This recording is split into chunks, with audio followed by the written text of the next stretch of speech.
The headlines tonight. British Army takes a Washington fortress, but leaves their feet behind. Really bad treason, says Canada. Rebel gets the old rope.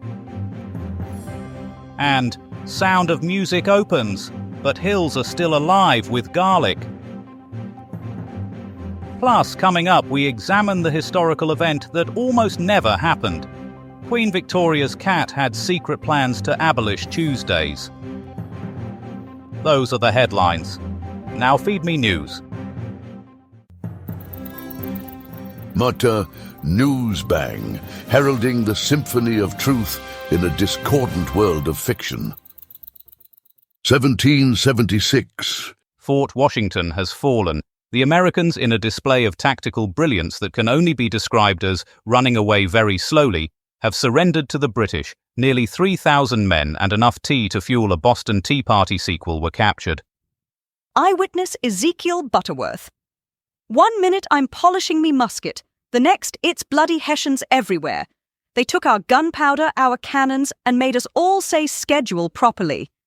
The bastards. British General Howe, a man who enjoys a good cuppa, celebrated by forcing his prisoners to sing God Save the King while brewing a truly massive pot of tea. Washington, meanwhile, was overheard muttering, "Next time, we build a bigger fort and invest in better trousers." 1885.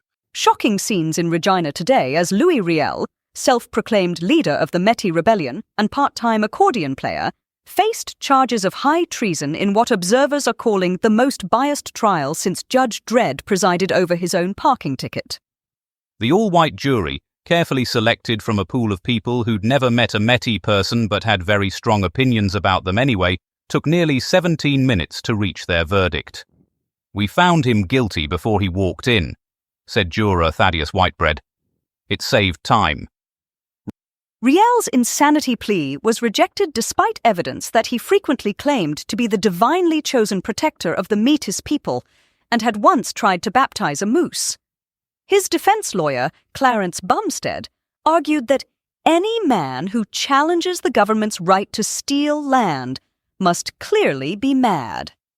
The trial has sparked outrage among supporters, with one witness, Maurice Lebeef, declaring, "This is the biggest miscarriage of justice since they hanged my cousin Pierre for teaching his cow to speak French." Louis Riel, 1959. Broadway's been hit by a musical plague. The Sound of Music, a tale of yodeling nuns and Nazi dodging, has opened to scenes of mass hysteria. A failed nun, played by Mary Martin, is brainwashing children with catchy tunes and questionable life choices. Witnesses report the show features rotating scenery that induced projectile vomiting in the audience. One usher, traumatized, said, "It was a chorus of upchuck, perfectly synchronized to Climb Every Mountain." The show's anti-Nazi stance has outraged local fascists, who claim it's biased. The Austrian Tourist Board is suing, claiming a 300% increase in tourists attempting to climb mountains while spinning with their arms outstretched. News Bang, illuminating the dark alleyways of deception with a beacon of truth. And now, a weather forecast that's more changeable than a teenager's mood. It's Shakanaka Giles.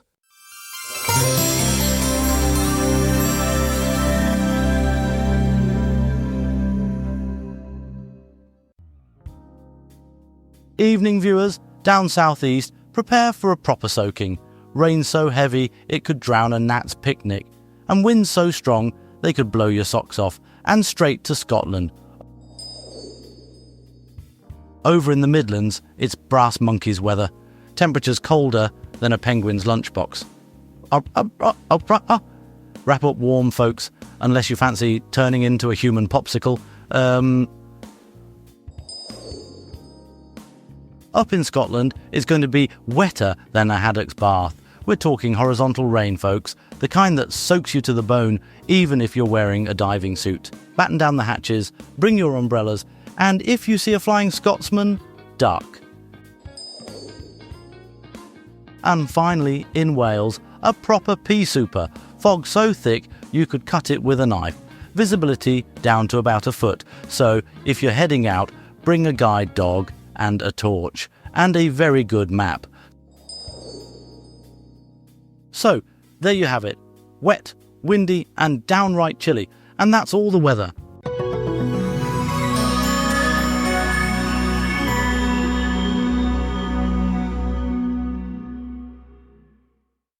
(1532). Breaking news from 1532, where a rather unsporting ambush in Cajamarca has led to what observers are calling a right royal cock-up. Francisco Pizarro and his 168 Spanish conquistadors, who, sources say, were absolutely hammered, have gate-crashed an Inca garden party, making off with Emperor Atahualpa in what witnesses describe as the worst stag-do since that time Prince Harry went to Vegas. The Spanish, armed with what sources claim were a bloody cheat code, caught the Inca ruler completely off guard. And now to our man on the ground, war correspondent Brian Bastable, who's been examining the cultural implications of bringing a bazooka to a piñata party. This is Brian Bastable reporting live from the blood-soaked plaza of Cajamarca, where mere moments ago, what started as a diplomatic tea party has descended into what can only be described as history's most awkward meeting gone wrong. I'm crouching behind what appears to be a ceremonial llama, which has just had its head removed by cannon fire. The Spanish forces, led by the surprisingly well-groomed Francisco Pizarro, have just executed what military strategists are calling the ultimate gate crash. The Inca Emperor Atahualpa arrived expecting polite conversation and perhaps some light refreshments. Instead, he's been treated to a demonstration of 16th century firearms technology. His golden throne now lies in splinters, and I can confirm that several thousand of his attendants have been transformed into what local cuisine experts might call ceremonial mincemeat. The Spanish cavalry is now performing what can only be described as donuts in the town square. The Inca warriors, having never seen horses before, appear to be under the impression that they're facing some sort of divine centaur invasion. Oh, there goes the Bible. Atahualpa has just committed what the Spanish are calling a theological faux pas by throwing the good book to the ground. The resulting chaos has... Wait. Yes, the emperor has just been tackled by 3 conquistadors and a rather enthusiastic missionary. This is undoubtedly the most one-sided ambush since someone brought a fruit knife to the Battle of Hastings. Brian Bastable, Newsbang, ducking for cover in Cajamarca, 1532. Amaichut, 1973. On this day in 1973, President Nixon, in a moment of pipeline passion, signed what historians are calling the Great Alaskan Oil Slide Act. 800 miles of metal tube slicing through pristine wilderness like a knife through particularly resistant butter. Environmental regulations. Pah! Who needs them when you've got an energy crisis to solve? The indigenous populations were reportedly thrilled to bits about having a massive pipe in their back garden. And now, for more on this slippery situation, we cross via satellite to our American correspondent Melody Wintergreen. Alaska's North Slope, 1973. Melody Wintergreen here, where the air is frigid, the oil is flowing, and the environmentalists are having a meltdown.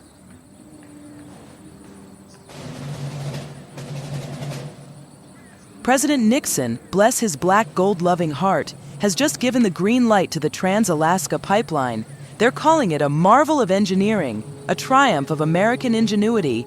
But honey, it looks like a giant metal snake slithering through one of the last pristine wildernesses on Earth. Outside the construction site, a group of protesters are waving signs and chanting slogans about saving the whales, the seals, and the caribou. Donna Doubtfire, the Women's League warrior, is leading the charge, denouncing the pipeline as geographic gyno-fascism. She says it's a disaster waiting to happen, an environmental nightmare that'll scar this pristine landscape forever. But the oil men, they're not listening. They're too busy counting their barrels of black gold and dreaming of a future where America's gas tanks are full, and the only thing greener than their wallets are the forests they're bulldozing. Project engineer Bill McVitie tells those tree huggers to go suck on an icicle. Charming. As the first sections of pipe are laid, the battle lines are drawn. It's Big Oil versus Mother Nature, and only time will tell who wins this epic showdown. One thing's for sure, Alaska will never be the same. Melody Wintergreen, Newsbang, from the Alaskan frontier, where the future is black, the snow is white, and the environmentalists are seeing red. Naamdizin News Bang, wrestling the kraken of confusion in the ocean of facts.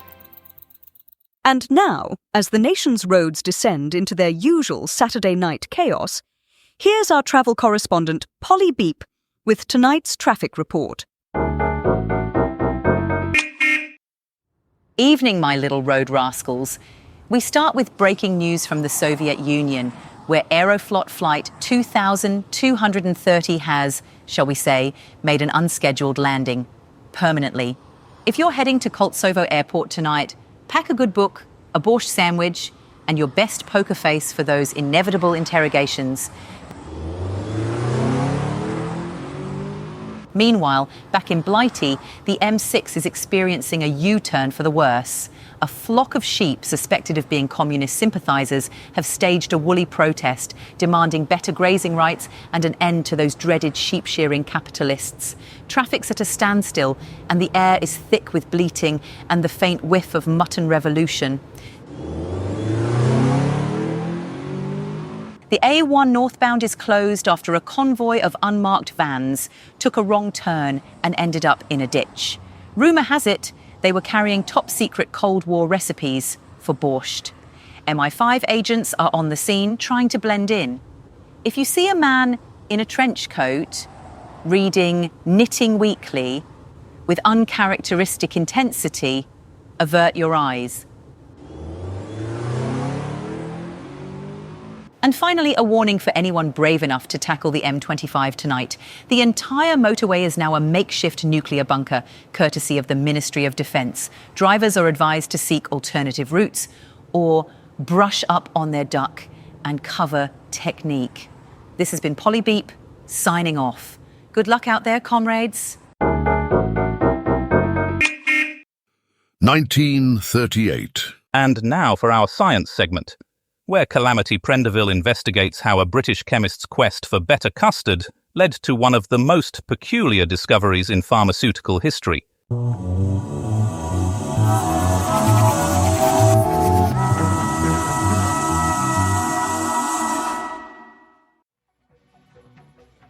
Good evening, Science Watchers. On this day in 1938, British-born Swiss chemist Albert Hofmann, working at the prestigious Sandoz Institute for Advanced Tea Research, accidentally created what would become known as LSD while attempting to develop a new type of custard powder.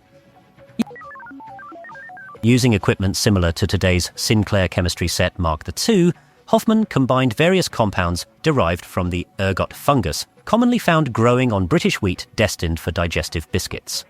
The resulting substance, initially called Leicester Square Delight, or LSD, was intended to be a respiratory stimulant and circulation booster for elderly Morris dancers.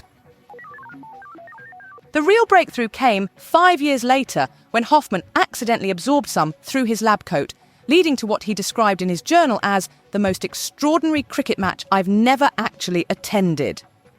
The compound's powerful effects were immediately apparent when Hofmann reported seeing his laboratory equipment performing a sophisticated rendition of Gilbert and Sullivan's Pirates of Penzance. The discovery led to further British innovations in the field of consciousness expansion, including the development of the legendary psychedelic tea cozy by researchers at the University of Hull. Today, LSD remains strictly controlled, though some claim it inspired the design of the BBC Micro's basic programming language. This is Calamity Prendeville, reminding you that sometimes the greatest scientific discoveries happen while looking for something completely different, usually custard. Back to the studio.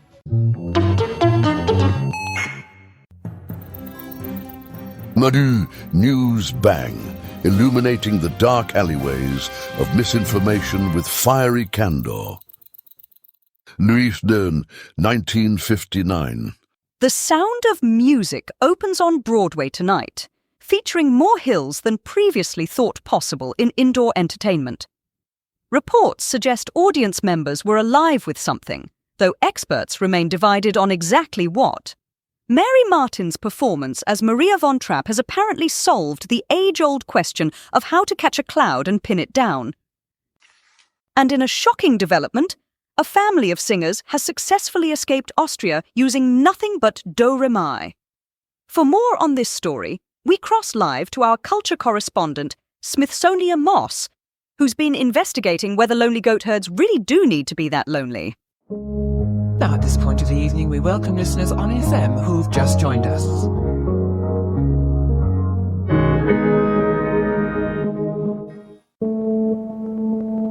Whoa, folks, gather round.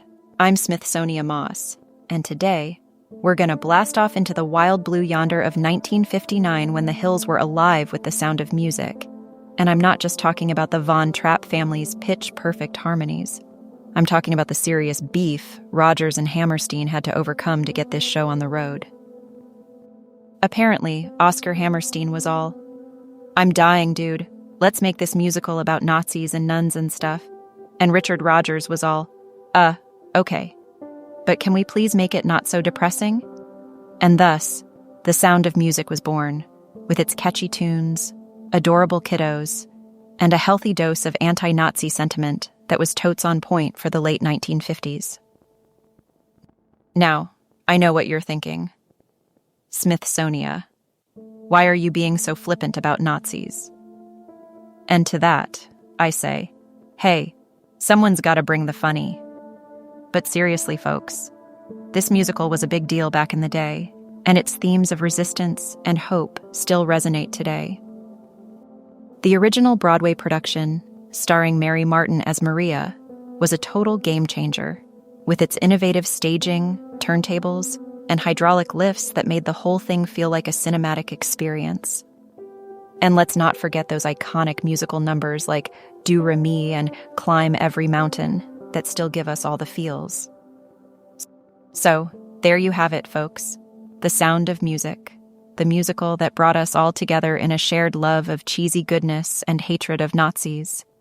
And if you don't like it, well, as the great philosopher Julie Andrews once said, you can't make a silk purse out of a sow's ear, but you can make a musical out of a bunch of singing nuns and Nazis. Word. In News Bang, spinning the carousel of chaos into a symphony of certainty. And finally, the headlines of tomorrow. The Times. Aussies and Japs in Saddleberg scrap. The Mail. Football fans in Heidi horror as NBC cuts away. And The Express. Boy Lama, 15 takes charge in Tibet. That's all for tonight. Tune in tomorrow for more News Bang. And don't forget, if you're going to the zoo tomorrow, the giraffes will be on strike. Good night and a firm handshake to you all. Tune in next time for more artificially intelligent hilarity. News Bang is a comedy show, written and recorded by AI. All voices impersonated. Nothing here is real. Good night.